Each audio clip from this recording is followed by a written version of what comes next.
Tim Smith, welcome to the podcast. Groom Timothy Smith lived a life of danger and excitement. Did something really stupid. Fly marijuana across the Canadian border into the US and got caught doing it.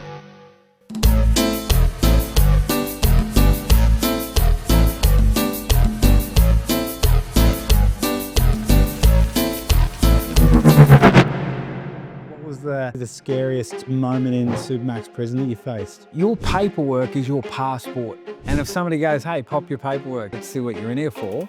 If you don't have it, Tell us about the day that you got caught. I thought that was weird, but you just didn't cotton on. And as I got to the door of the plane, I handed my passport and literally I remember him just looking at it. And then they just looked at me and said, Mr. Smith, we've been waiting for you for a while. Wow. Have you always been someone just to throw yourself at an opportunity, no matter the consequences, and be able to keep your cool like that, or what? Give it a go. What's the worst that could happen? I started with the worst thing that could happen, which was that.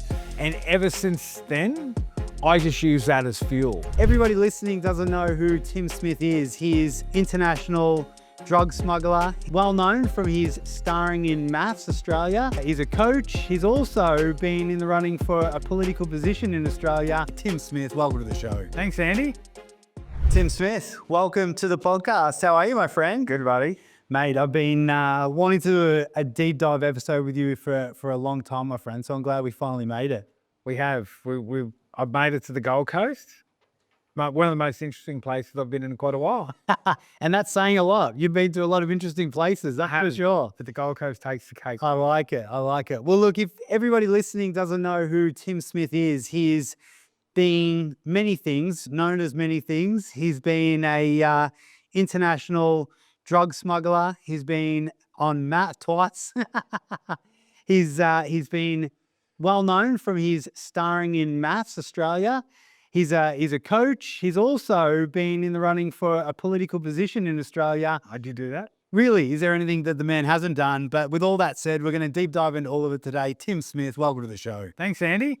Good to be here. Mate, where do we start? Why don't we start at the beginning so everyone can get to know you a little bit? Tell us, obviously you're an Aussie lad that took it big time overseas and in Australia, but where did it all start for you? Well, I was born in Queensland. I can't believe I was born in this heat. But I was born in Queensland and then just wanted to get out of the heat. Yeah. So I moved to Canada. And I was in Canada a while, but I always had this dream about flying helicopters. And, it came from when I was younger. And look, I did a lot of different things. Flipped houses in Seattle back before it was a TV show. I remember, I flipped a lot of houses both in Canada and the US. And then and had a lot of different jobs, and one of those jobs led me down the path of meeting some interesting people. Yeah, that's absolutely true. Yeah, for sure. Look, all the best ideas come out after 2 a.m. Oh, 100%. Absolutely. Absolutely. And so I've known you for about 3 years now. We've been friends for 3 years. Also, you've been a client with Relentless Education, Yep. Done a lot of work together, which is phenomenal. And we met through you wanting to share your story because your story was really, really fascinating and interesting. And of course, back then, no one really knew about it. Now you've been on A Current Affair, all the news outlets, constantly on social media. So it's definitely out there now. But why don't we go back to that story, where that story all began? So obviously you're an Aussie lad. You wanted to get out of the heat. You went over to Canada, Vancouver. and became a bartender. I became a bartender. I guess the bartending led me into, I got to know the underworld of Vancouver. I worked for a particular group of promoters that used to promote nightclubs, and they bought their own clientele, and the clientele turned out to be Vancouver's underworld. And so over the course of the next 3 years, I'd say, bartending and getting to know everyone. Then, if the bar would shut, you'd have these deep dives into conversations. And one of them, they were sitting around one day and without a few drinks, and somebody goes, it'd be great if we knew a pilot, somebody who could fly. And I said, I actually learned to fly an ultralight. Didn't learn. I'd had a couple of lessons. And I said, yeah, I can fly a plane. And they go, it'd be better if you could fly a helicopter. And that's when I just instantly said, yeah, I can do that. So is this you? Were they having a private convo and you just like threw your hand up, or like? Like a booth having a conversation just about, and look, nobody was very open with what they were saying, but when I come out and said I can do it, I'd never been in, I'd taken a ride in a couple of helicopters, but I'd never been in the front seat of a helicopter. And straight away I told all these big guys, underworld guys, yeah, I could do that. Yeah, yeah. And within 24 hours, I'd taken a introductory flight in a Bell 47J, which is the MASH helicopter. And I remember that Andy was my instructor, or the guy that took me out that time. Good name, trusted. Yeah, totally.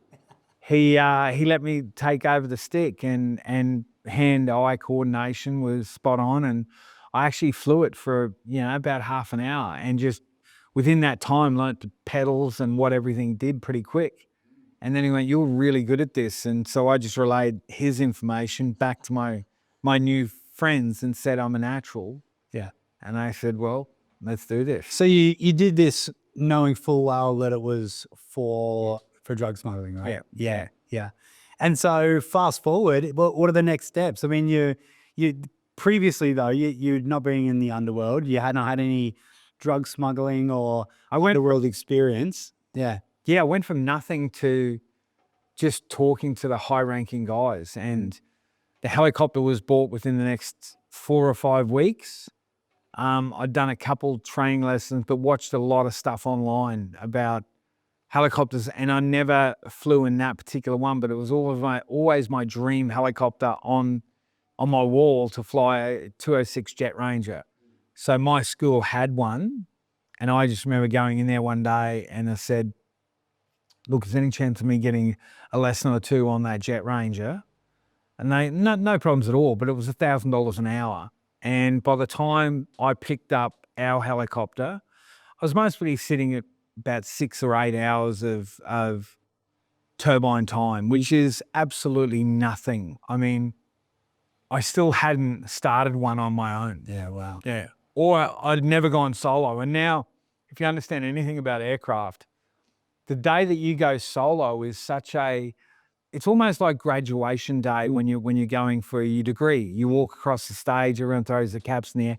That's how big of a deal it is. Like, I see them online now where they videotape that you'll go for about a 20-minute flight with the instructor. You'll go through a bunch of what could happen. And then when the instructor feels like the time is right, he'll just say, just put it down on the ground. They won't give you any warning, just for a minute.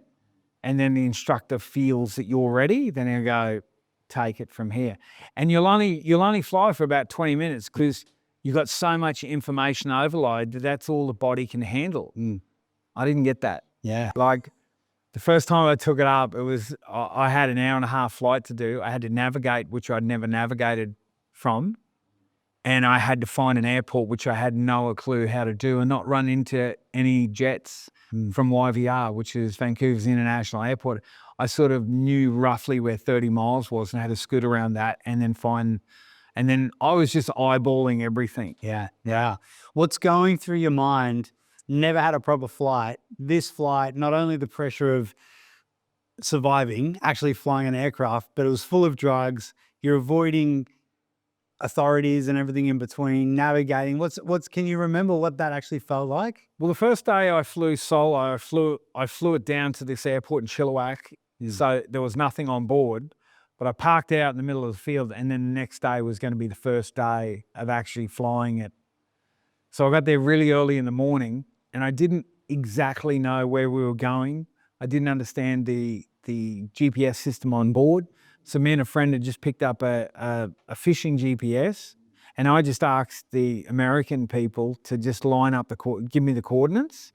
And then for me and my friend, it was simply line up those numbers with the numbers. So he would just say left or right. Yeah. And if the numbers were going up, we were heading in the right direction. Right. And then if the numbers were going down, we had to change course. Wow. But had no real, and we never, the whole first trip was just a disaster because there were police in this small town. I was going to pick it up. I could see them.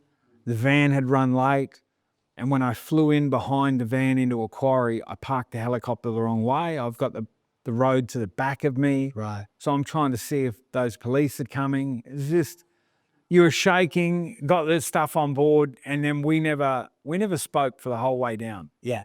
That just the pressure of getting down, we couldn't find a location. I'm running out of fuel.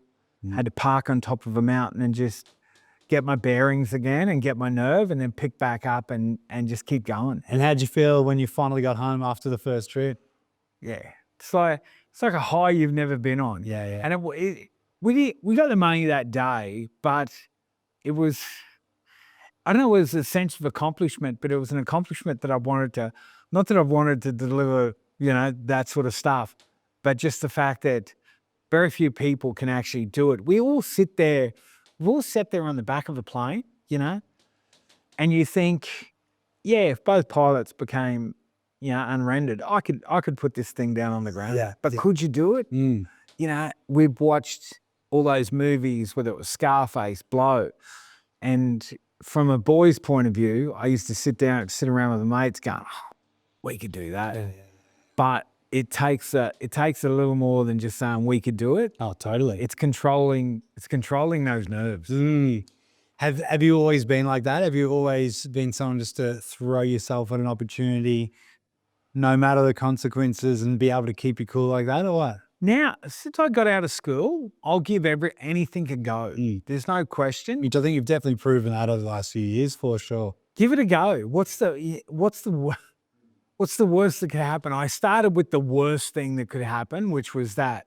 And ever since then, I just use that as fuel. Sure. I just look back and go, what's the worst? You know, let's run for federal politics. What's the worst that could happen? Yeah. I'm not going to end up in jail, am I? That's right. You know, for them, I should be in jail, but you're not wrong. Not wrong. So from that point on, even going on to MAFS was funny for me because nobody knew about my story. Yeah, that's right. And we were talking and I figured I'm getting $150 a day. So you'll get $150 for the information, which is, you get what you pay for. And you got to find out the rest. And so that's how I look at life is I'll give you as much as you give me. You give me a lot, I'll give you everything. Yeah, totally.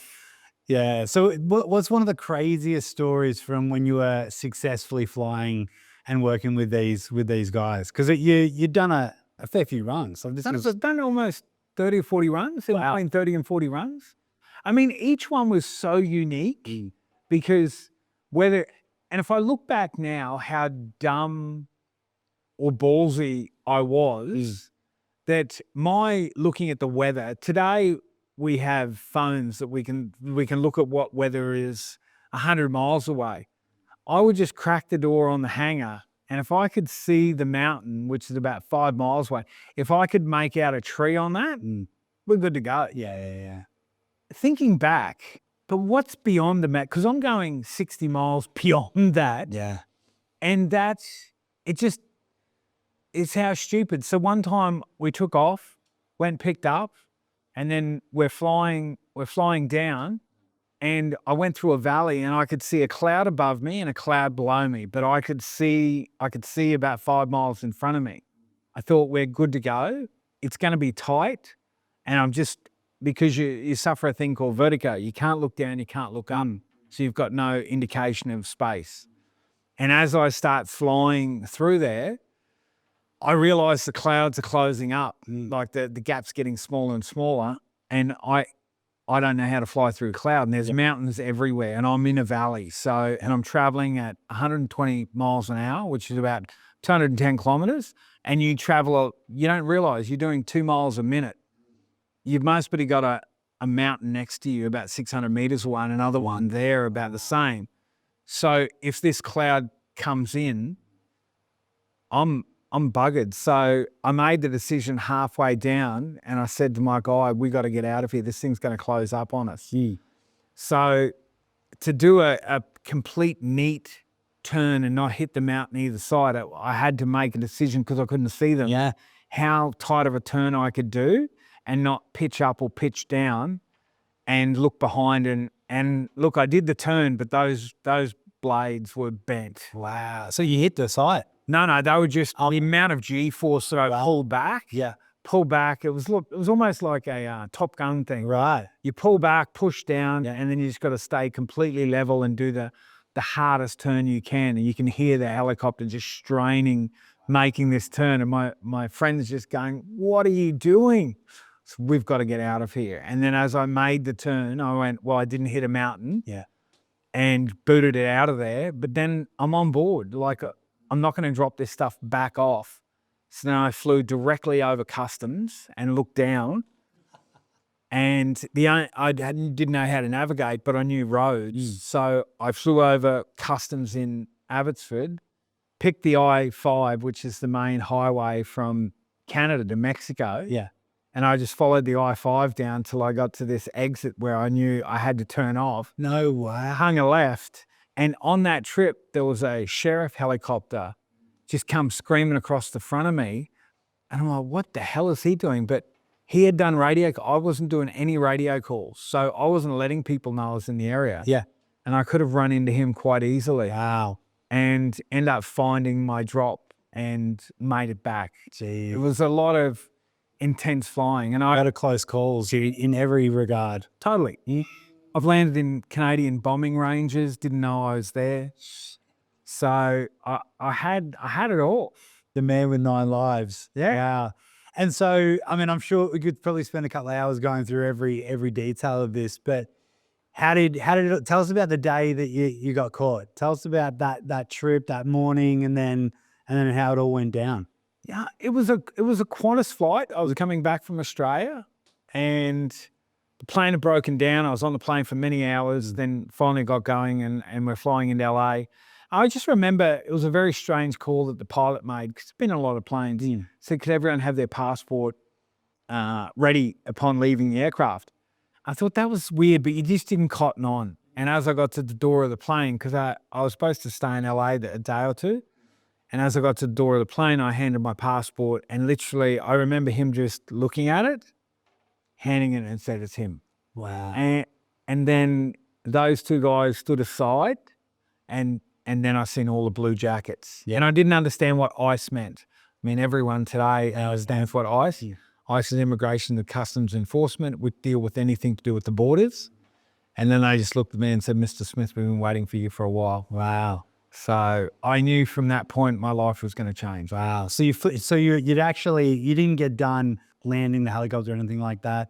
There'd been an operation. They'd pinpointed you as someone. You were in Australia flying back to the US. Back to the US. And then they just collected you as you got off the commercial flight. Yeah. And so, but how did it all go down in regards to you guys actually getting busted? Oh, it's always loose lips sink ships. Unfortunately, I got set up with a landing crew and this is where trusting your gut or understanding when you have a bad feeling, trust that bad feeling. And I remember meeting this guy and I had a bad feeling. I had lunch with about 6 people. Intuition's always right. And I just said to the guy that introduced us, "I don't like your friend." After an hour of talking to him, there's something I feel and I think he's going to sink us. And this guy who was the broker said, "I trust this guy with my life. We've done it many times in boats and he's got my full trust." And I wanted to know his story because I felt he was going to bring us down. He was the guy that brought us down. Wow. And how'd that happen? They caught him. On the first run, and one morning, everything went wrong. I couldn't get fuel in the helicopter. It wasn't my credit card, obviously. The card wasn't working. The sun's coming up. I was calling everybody and just saying it's too late in the morning to go, but everyone was in place. They said they're going to work out the fuel situation. And stupidly enough, when you're rushed, you make mistakes. And one of these idiots would call the airport authorities to come out and give me fuel. You're joking. So I'm just sitting on the skids of the helicopter with my buddy sitting on the skids, and he said, "The sun's up. What are we doing? Let's just push this thing back." We didn't even have our fuel to fly it back to the hangar. And I seen all these lights coming and it was the airport authorities. And they go, "Oh, we understand you need some fuel." And so they gave us a tank of fuel. And they instantly called the US authorities and said, "There's 2 blokes in a helicopter. It's not adding up." You're right. So I think they had a drone or something up high and then just tracked me through the mountains. And yeah, they seen me coming down the mountain doing all these big turns. And it was just one of those mornings I was going too fast. They thought the big turns was a signal, but it was just me going way too fast, coming up on my landing. Yeah. I dropped in, did the landing, dropped the stuff off, and then Filmed it all. they filmed it all. They left me at that point and then followed the trucks, and that was that guy's first pickup. And got him. And they got him. And sure enough, I seen my paperwork a couple of months later, and he had spilled the beans on the side of the road. Before that, he said, "I don't want you looking in the back. I got some things to say." So, Oh, you're joking. he didn't even hold out to go to jail. Wow, your intuition was right then. Yeah, Completely. He was out 24 hours, and then, this is a part of it. Everyone just folded in the sense, I talked to my people up in Canada. They said nobody said a thing. It was all bullshit. Yeah. Like by that point, everyone's screwed, especially me. They had my number, and it was a waiting game Wow. because they knew I liked going to the US. Yeah. Yeah. So I thoroughly enjoyed your story series on TikTok, which is phenomenal. Absolutely crushed it. You gained a lot of new followers. Awesome story, obviously. Very entertaining. I know it probably wasn't so awesome when you were going through it, but great narrative. And so you obviously get done. You go to prison, and you went to Supermax. Yeah, I went to the Max, the FTC. Well, I went to a bunch of different ones. And just for context, why I brought up the series, you told this whole story on TikTok. So if you want like the day-by-day detail experience, go to Tim's TikTok, have a good look at this because it's a really, really cool. 70-part series. It was kind of cool getting it out. 700 minutes. I didn't realize I did so much. But it is really cool when I go throughout Australia now and people go, "Oh, you're from TikTok." I was in a place in the middle of nowhere, and I'm just walking across the car park, and I remember this voice coming out of the nowhere going, "Roads? We don't need no roads." And I remember saying that line on that, and I turned around into a meme. People are like saying lines on the movie. And I turned around, he goes, "I thought it was you. You're the guy off TikTok." Wow. Turns out he was a bank robber. Oh, way, there you go. It's hilarious. So tell us about Supermax. What's the journey in the American prison system like? It was fascinating because I got to go to all the county jails within the Los Angeles area. So, and each place is very unique. Like FTC LA, I spent one night at LA County, which is the largest county jail. It's an absolute war zone in there. Then the prison bus and just riding through LA on the prison bus heading to San Bernardino, not realizing San Bernardino is very famous for a bunch of things. It was where McDonald's was started. It was also the home of the Hells Angels. Yeah. And most men of gang members are in San Bernardino. Right. And we were in a gladiator tank or a fed tank so one door in, one door out, 180 beds, no guards. And it was like a mini neighborhood in there, fights, and that was nuts. Wow. And then out into the Mojave Desert to another one, then on to Con Air. That was really unique because I was chained to a serial killer, waiting to get onto Con Air. That's another topic I want to bring up later, your experience with multiple serial killers, but we'll get to that one. And I think prison for me or the moving through that world, you find out very fast you've got to be very good with people. If you got any sort of an attitude or you're not going to listen or learn, this is the time that you use what God give you, which is 2 ears and 1 mouth. Listen more than you talk and understand very, very quickly how it all works, because it is a minefield, but it's actually, I won't lie to you, I didn't have a bad time.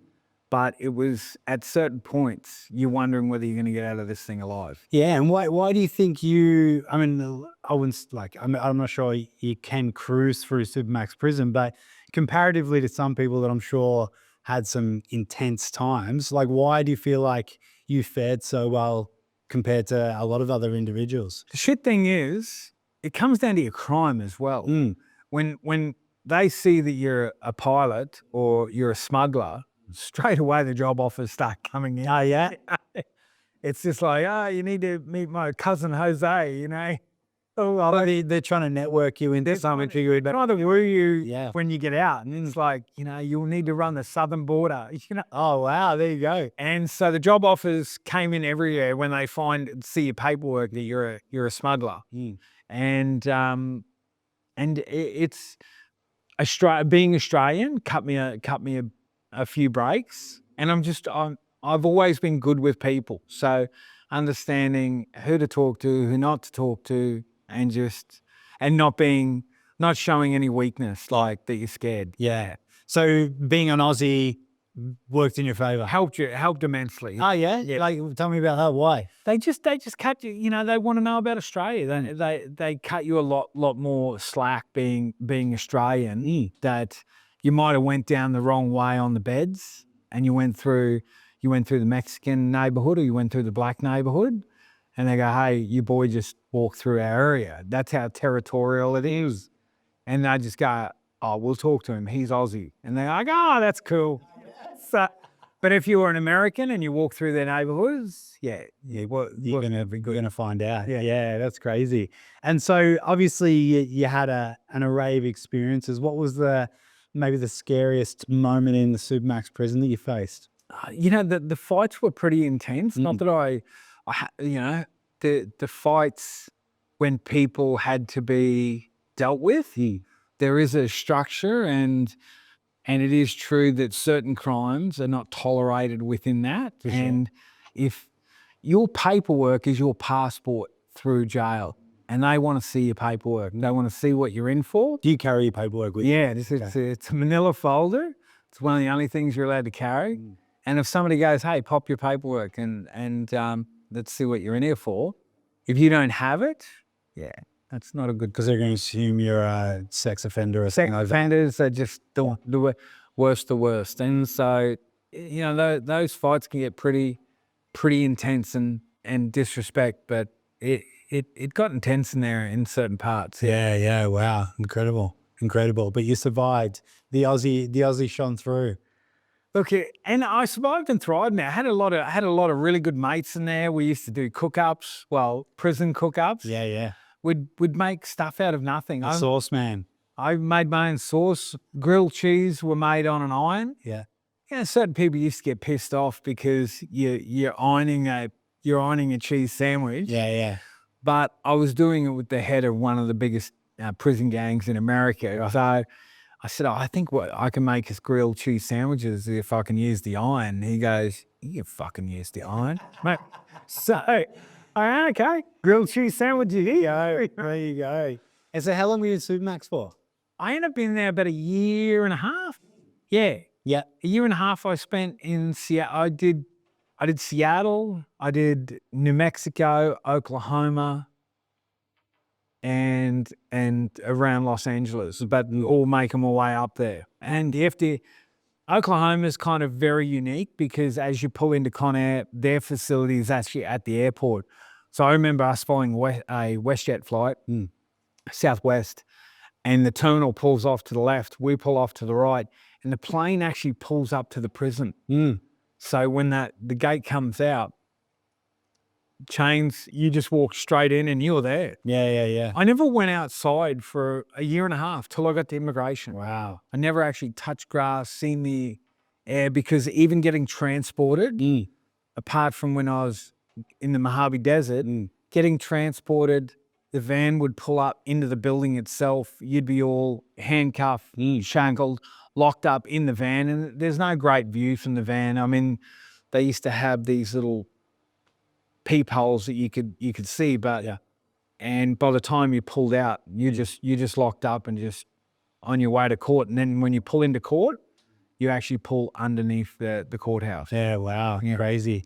And so what was it like finally, fast forwarding a year and a half, 2 years in Supermax, they then tell you, you're done, we're shipping you back to Australia? Well, that's when I remember signing my release papers and said immigration will be back to pick you up. And I was pretty excited about that. So I was supposed to be released on a Saturday, but on a federal system, they don't release prisoners on the weekend. So you've got to go a day early. You can't be a day late because they're keeping you past your actual sentence. Right. So, and it was April 1st I was getting released. And I said to him, "This is a joke?" Yeah. They go, "No, no joke." So they released me, said I packed up that morning. My buddy played a severe prank on me. We were walking around since 5 a.m. I'm just waiting for that guard you can hear the phone from the guard shack. And I'm just waiting for that call. I'd walked for about 2 hours until it rang. And then he came out and said, "Smith," and I'm walking with Tom Raines. And he said, "Yeah, you got to call your lawyer. You're not getting released today." And I won't lie to you, that was a punch in the guts that I couldn't bear. And as I'm standing there trying to process that I'm not leaving today, out of the corner of my eye, I could see Tom Raines starting to laugh. And then I looked at him and I looked down at the guard and he's laughing and he goes, "Pack your shit up." Yeah, right. Gotcha. Damn. Had he given me another noodles, it was a quivering lip. I won't lie to you. I'd given all my shit away the night before. Yeah. It would have been give it all back to me, boys. 100%. But then immigration left me there. They forgot about me. I went downstairs to R&R to release. They clothed me out and put me in this little cell towards the back. 13 hours later, a guard walks by and sort of looks in and goes, "What the hell are you doing here?" I said, "I'm waiting for immigration." 13 hours I've been down there. He goes, "They left this morning." Damn. So then he made some calls, came back and said, "Everyone's forgotten about you." Shit. I said, "Any chance you stay another door? I'll make my own way home." But he goes, "No, they're coming back to get you." And that all started, I thought for sure I'll be on a plane by, everyone told me between 3 and 5 days. Yeah, that was bullshit. I was there for 4 months. What, out? I went to immigration jail and that was even worse. Oh, really? Yeah. Interesting. I didn't know that. They just screwed me. I got into Tacoma. The only thing that was really cool about that was I walked around for about the first 4 days and then they said, "Who wants to go outside, sign up." And that's the first time I sort of got shocked. "Who wants to go outside?" And I walked up to the guard and I said, "What, outside?" "Yeah, like, do you have a yard or something?" "No, yeah, we've got a yard." And I said, "Does it have grass?" And he goes, "Yeah, are you a dickhead?" Yeah. And I said, "Yeah, sign me up." And that was the first day I walked out and just seen the sun, felt grass. I just couldn't believe it. Oh, it was a moment like, It's just heaven. Your brain just opens up and thinks, "I'm out." yeah, I'm not out, but I can see the light. totally. So what was it like coming back to Australia, sort of with nothing from, you've lost a couple of years of your life, and how are you mentally and emotionally integrating back? I guess I'm sure there was like some maybe guilt or shame and some other things going on for you. Like, how'd you feel? It wasn't too bad. Through a part of that story is I knew that my reason I was in Australia, my mum was sick. And I knew at some point during my sentence she had passed away because I got a letter from my dad. He didn't put it in the best way, but I got the letter. So I never spoke to anyone while I was in there. I wrote some letters, but everyone kept it pretty. I didn't want to talk to a lot of people. I didn't want to burden a lot of people. Did anyone know about this journey from Australia? Or was it all pretty much under wraps? Yeah, look, my family knew where I was, and obviously at my mum's funeral, everyone was wondering where I was, but I didn't know the other half of the story till I got out, which was when I got back to Australia, I was just in my prison jumpsuit with my clear plastic bag, then made my way up to Rockhampton, and that's when Dad told me that my brother had died also. And that's when everybody, I guess everyone had found out where I was because I wasn't at his funeral either. And so that was just, it was like a movie that everything you'd been in this crazy world, you'd gotten pinched, you'd gone to this other crazy world, you'd been in the drug world, then you've been in the prison world, then you're transported back to your hometown where you had just been around killers and smugglers and all these massive people. And then I was sitting in that same town that I was in years ago.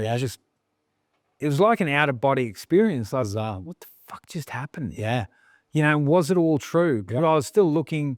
I was looking for my brother. I was looking for mum, and everything had changed. You had changed. Outside had changed.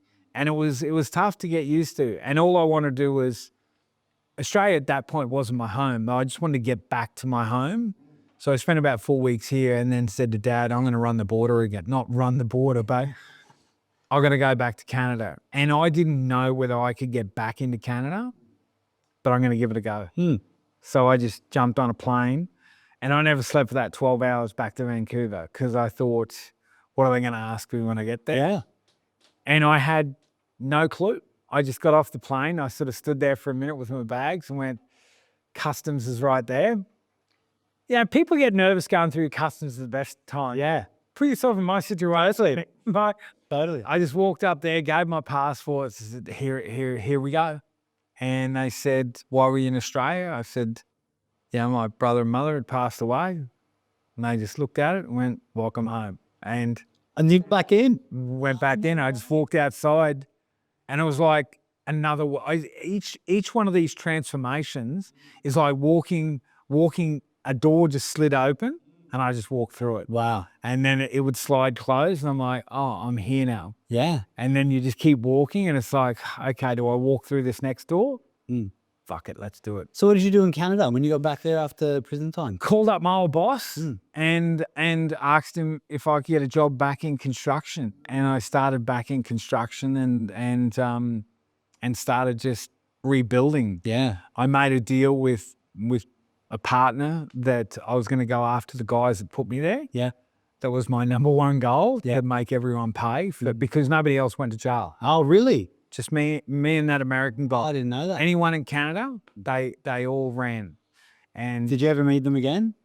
I made a deal with her. I wouldn't do it. Yeah. So I just. You never ran into them or never heard from them again? Ironically enough, I ran into my guy that set my main guy. I ran into him the last day I was in Canada. I was getting deported 8 years later from Canada for this crime, which I had to pay for again.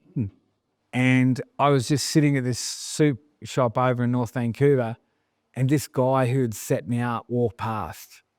And I'm just like, I couldn't believe it. I had 2 days before I had to be on the plane.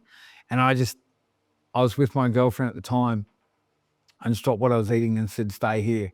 And I just kept walking behind this guy and I didn't know what I was going to do. You know, all this emotion because I'd had another life and Canada had now found out about my crime and I'm being deported. This is 8 years after I'd come back. How did I find out? Had a guy that just dobbed me in, and I didn't realize that if you've done a crime, that Canada also have to essentially prosecute you for it. So they look at what you did and then they put it in Canadian terms. And if the sentence is greater than 5 years, it's an automatic inadmissibility. And so that's what it was. So I fought it for a while and then my lawyer just said, eventually it'll come to the same thing. So you're better off just tapping out and money-wise. And I'm leaving. I did a voluntary departure. Yeah. So after following this guy, did he survive or what happened? Look, it was so weird. He was walking with the same girlfriend he had back then. And I used to cover for him for a bunch of, let's say, things. And I just kept walking. He didn't know I was behind him till he got to his house and I tapped him on the shoulder. Yeah, I know. And he was an Asian guy. And he turned white. It's like he's seen a ghost. Look, yeah. Do you apologize? No? Didn't apologize. No, wow. There you go. Yeah. That's amazing. So not him nor anyone else suffered the consequences. No, nobody did. I did it all. Yeah. There you go. Handball the buck to the Aussie. It's what I say to young blokes now or anything. You're just a cog in the wheel. That's all you are. Understand that. And it's just how big of a cog you are but as big as what you think you are, you're nothing. Yeah. What's the biggest lesson that you can share with everybody from your underworld journey? Well, I take good and bad out of it. Obviously, you can't change the past. I always like the fact that I'll give something a go. But, the smallest decisions can actually last a lifetime. And it can eat you up or you can use it as fuel. And I can say my life changed forever and look at the negative side of it, and it did. Or I still use that. I still look back today and go, what's the word? worst that could happen. And I've already had the worst that can happen. I've been through that and I survived. And I'll just use it as fuel now. I'll use it as, I was talking to you during Married at First Sight, and I don't mean to shoot on the show. It was a cool show, but I didn't tell them what was going on. It was the ultimate. And what's the worst that could happen? You can kick me off the show. Yeah. Okay, well, Yeah.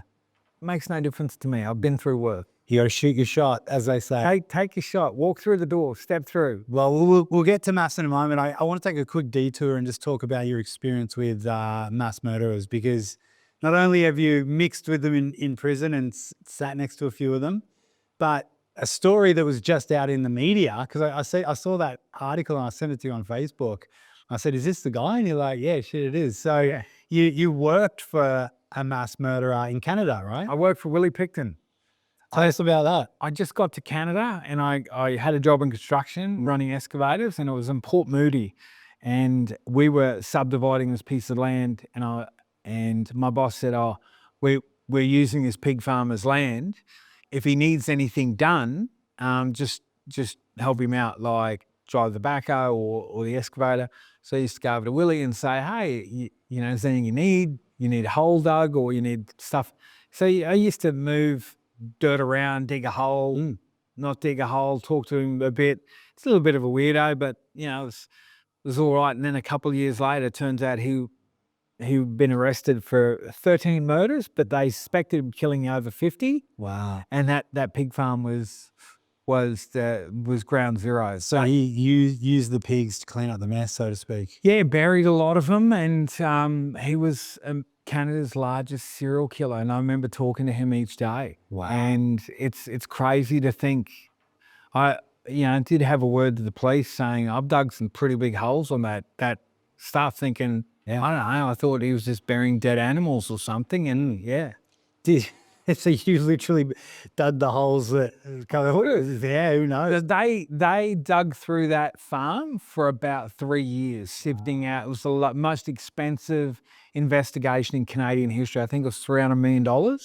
They pinged him for 13 murders and just said, "There's no point in going for any more. He's never getting out."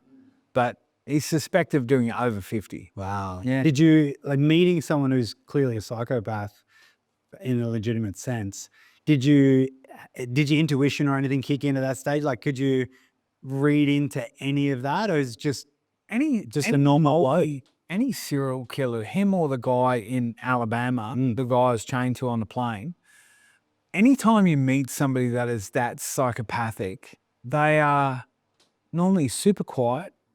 You would never pick them. That's why they get away with it for so long.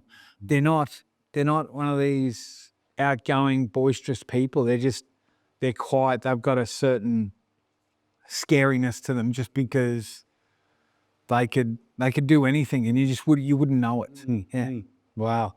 What a journey, my friend. Yeah. Well, let's fast forward to you becoming a international sensation on MAFS. Oh, and so how many, when we first met, and that was obviously before MAFS, because we were doing a lot of work together during that period. So how long were you out of prison before MAFS kicked in? I was out of prison for about 13 years. Okay, right. So So I've been back in Australia. 8 years, maybe 9 years. And the whole MAFS thing, for about 5 years, they called and said, you interested? A couple of times said yes, a couple of times I said no, I'd met somebody. And then the year I went on, everything just seemed to line up. yeah. But I always had this sneaking suspicion that if everyone knew your past, you'd mostly you wouldn't be allowed to do it. But They didn't pick up on it. So obviously you went through the process. They ask you, I never lie. you didn't lie, but you didn't disclose. So it is what it is. That's a part of the X world. Totally. You don't just come out and tell people everything. No, that's right. And again, your past is your past. You're a man of redemption. Yeah. But you got the gig. And then so you've gone on to MAFS, got TV married. And tell us about that, just I guess the short version of what was that journey and how did that impact your life and you as a person? Look, It was a lot of fun. It was very interesting. I had a really good time with production. I understand a lot more how TV works. I understand how a show like that works. And I've said to people, do you understand? I even knew before I was going on the show has nothing to do with Married at First Sight. It has nothing to do with relationships. It's about entertainment. For sure. They pick between, I think, 20 and 24 characters. They look at, how they can make a show structure. Because as we know, if we sit there and you got 12 couples that all get along, it's going to be a shit show. Right. They're looking for complete opposites. Let's stick them together and let's see how funny it gets. Yeah. And that's exactly, I knew. Yeah. I knew from day one, I'm there for entertainment. And they picked you as the shit stirrer, the guy that was going to ruffle some feathers. Well, you're put with people. I don't think I could do Big Brother. You're put with people that normally you wouldn't hang around. I mean, we've all been out to dinner with people that you go, I don't like that guy. So it's like the guy that put me in jail. Yeah, after 1 hour, I thought, you're a tool. You've said a lot of stupid things, but I didn't come out and say it. I said it's the other guy. Yeah. But on that show, they encourage whatever's in your head to come out and say. And that's a unique trait, to sit there and go, I don't know what it is about you. I think you're a tool. Yeah. You know? Sort of therapeutic though, isn't it? It is. You got full reign you're actually getting rewarded for just speaking your mind. It's hard. It's a very hard thing to do. And I had the opportunity to sit with Alex and Molly outside of it and talk about the casting process and when people, how they keep people and how they don't. It's very easy being a certain type of personality when you're sitting in your lounge room saying, I can do this or I can do that. And that's no different than the drug world saying, I reckon I can fly a helicopter. I could be that guy off Goodfellas or whatever. But when you're put in a room with 20 other big personalities, who's going to fold? A lot of people fold under the pressure. They fold under, getting run over by big personalities. You got 14 cameras, 16 cameras during those big dinner parties, and you got to perform like it's showtime. And some people do, some people don't. What did you learn about humans and what did you learn about yourself during that experience, that social experiment? I learned that I can put up with even more shit than jail, because I would rather do 2 years back in jail than 3 months on that show. Yeah, wow. Yeah. I met more good people in jail than I did on That's saying something, huh? That's crazy. But it's funny, like I mean, I remember when you were going into it and we were doing a bit of strategy around getting on the show and strategy of how to manage on the show. And we're talking about, okay, this is a cool opportunity, but a massive risk. Because if you get framed as someone who is a wanker, so to speak, then everything could go very badly. Yeah. But the way you just you took the freaking #1 spot, like everyone loved you on that show. They framed you really well. But more importantly, the media afterwards, like they were great to you. Like you really pulled it off. I take a lot of, so we get to you can only take a couple of eggs in Sydney. You're there for 3 months. So there's these care packages you can have sent in. So you can have people box up stuff, that you want sent in. Now, the person I was teamed up with had a bunch of books sent up about relationships and all this other whatever. Me, I remember the hotel calling up saying, hey, Tim, we've got so many boxes of alcohol down here. Do you want it all sent up? I had 13 cases of gin and whiskey all sent up. I said, send it up to my room. And I just remember stacking it by the door, and producers, cameramen, sound people, I'm just Santa Claus. I'm just handing it out. Yeah. You get more honey, you get more bees with honey than you do with vinegar. No, smart. I spent $3.5 or $4 grand. Everyone was so nice to me, and I was so nice to them. There you go. He learned a few tricks of the trade from prison, brought it in. Barter. Why? Barter and bribe. Exactly, barter and bribe. Yeah. I had one of the guys on a TV show, and he was saying, Tim bribed everyone. That's why he got a good at it. Okay. I don't know how else to put it. Yeah. You got outsmarted, my friend. Is that like It was a cheap 3 or 4 grand. Totally, totally. Well, it definitely worked, my friend. So they obviously had no idea about the story and about you being in prison and being a drug smuggler. Tell us about, I remember the day you actually called me on this, it was hilarious, but tell the story of when they found out and what happened. So I had a mate call up from the Daily Mail and said, there's a lot of rumors about you having a past. And he goes, is it true? And I said, it is true. What I want you to do, now that you know it's true, I want you to try and find it. And it's a cat and mouse game. And about 2 days later, he calls up and he says, I can't find it. And then I said, and I actually asked his advice, what do you think I should do? And he said, I would call the network up and have a talk to them and get them to break it first. And I'll always thank Ali for that because it was a great piece of advice. So somebody called up Channel 9 and said, one of your MAFS people's got this criminal past. And they, Because this was, just for context, the show was on. the show was on. This was airing and maybe a few episodes in. No, we had about 3 episodes to go to the end. So I'd made it all the way to the end. They couldn't cut me out. Yeah. I was figures. But perfect timing. Right. So they called back about 10 minutes later and said, come to Sydney. We need to have a talk. So current affair called and we're going to go film this piece. And they said, look, it's all been signed off. MAFS are okay with it. We're going to go out to this airport and film the story. I said, yeah, cool. Seb Costello picked me up from that hotel. And I just remember my phone is just lighting up from Married at First Sight. And I'm just looking at Seb going, you've cleared this, right? And he goes, yeah, it's all cool. And my phone's just like, I'm talking 30 calls an hour. Wow. And it's stressing me out. And Seb just grabs my phone and he turns it off. He goes, let's just get this in the can. And I'm like, is it cool or is Wow. it cool? So we went and did the story, came back to the hotel.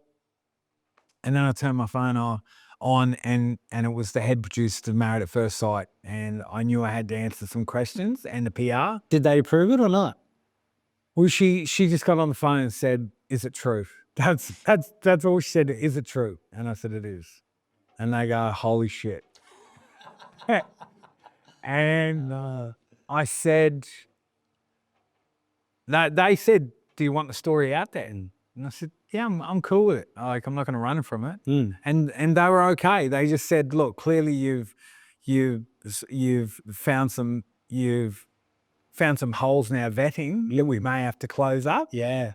But you know, You're probably the last drug smuggler to get on MAFS. the last one to you got to be pretty quick. And so literally that night, the first ad came out for a current affair on the third night, just saying, find out which MAFS groom has done Diamond the Clink, and then.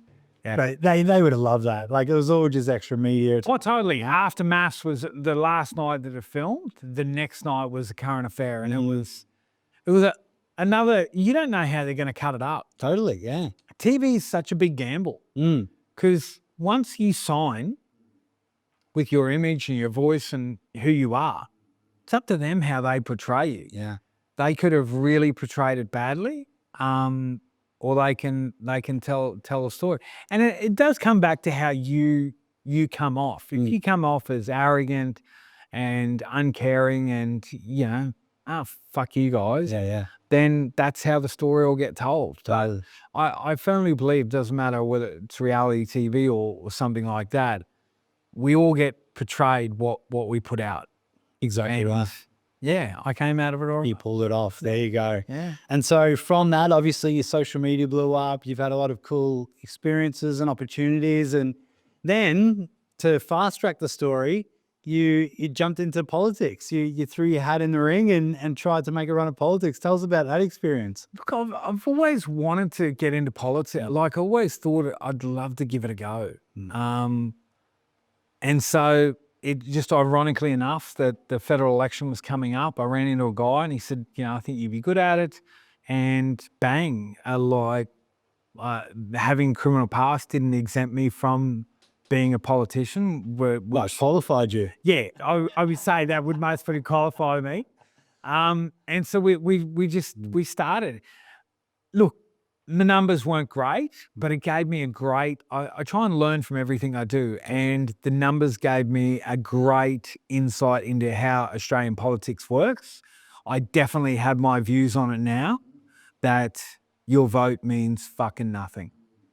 Well, I mean, even I learned a lot through you during that time. I was questioning you every chance I could around the capital raising and the meetings and the networking. It was very interesting from my perspective just to listen in and hear your perspective of what was going on and what you were taking on board. Well, it was weird. I was funding it myself in the beginning, and then something happened, which was the machetes. Yeah, I was going to bring that up. Tell us about that event I was just standing there with my campaign manager in the streets. in the street, and next minute I could hear Sorry, this is Paran, right? Paran, yeah. I could hear screams coming by, and next minute at the time I thought guys with balaclavas and machetes come running by, and something like, people can piss me off quite easily, and it was just so happens that those knife attacks, it was a year on since Bondi had happened, and I watched it on the TV the day before, and I was fascinated with how many guys had run away from it. Yeah, right. When there's a guy with one knife, you've got access to anything in the mall, run into a Foot Locker or something, grab a bat and start. And I'm looking around at everybody running, and it's like, what would you do in that situation? And that situation happened to me 24 hours later. And I'm like, the fuck, I'm running away from this, because if I find out later that he's killed somebody up there or killed somebody after he's run by me, like, I wouldn't live with myself. So I legged it in a set of RMs. It took about 200 meters to chop him down. The whole time You tackled him. yeah, the whole time he's saying he's gonna kill me, but we were running that fast that he wouldn't have time to turn around and take a swing. And I thought I was gaining on him, so he threw the machete, and he thought that I'd stop. And ironically, I most probably would have stopped about 50 meters later, because I was out of gas. Yeah. And he just ended up slowing down. I jumped on him. There you go. Wow. I remember the cops coming along going, young bloke, you should be ashamed of yourself. That guy chopped you down. Mate, I don't know what it is with you though, but I said to you when you got here, you're a magnet for trouble. Like, the quick story, you got here today to the studio, and then on the way here, some poor kids run up to you going, help me, I'm about to get bashed by these other kids. Can you please help me? You jumped in your car, you drove him home to his mum. Save the day again. Jeez, it just cuts to you. Yeah. Yeah, that was just weird. Just pull up at a gas station, seen the worst thing, and then just a poor young bloke, 15, he just had panic on his face and said, "Can you help?" And I'm like, "Yeah, let's do it." That's crazy. That's crazy. I was happy to go see the teenagers, but he didn't want that. Nah, there you go. Well, they're lucky because the man can run. We know what happens to people like that. So, mate, long story short, I mean, we're almost done for the day, but now you're coaching. Obviously, we've worked together for ages and you do some great things. Tell us about what are you doing now? Where are you taking your coaching biz and what's in the pipeline, my friend?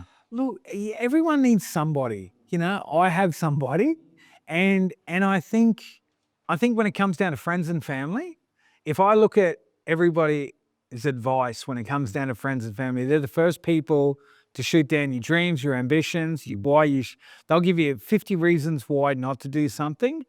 But if you look outside of that, there should be 50 reasons why you should do something. So I was talking to that young bloke just before in the car, and I was explaining to him, I said, "Do you get bullied a lot at school?" And he goes, "Yeah." I said, "How old are you?"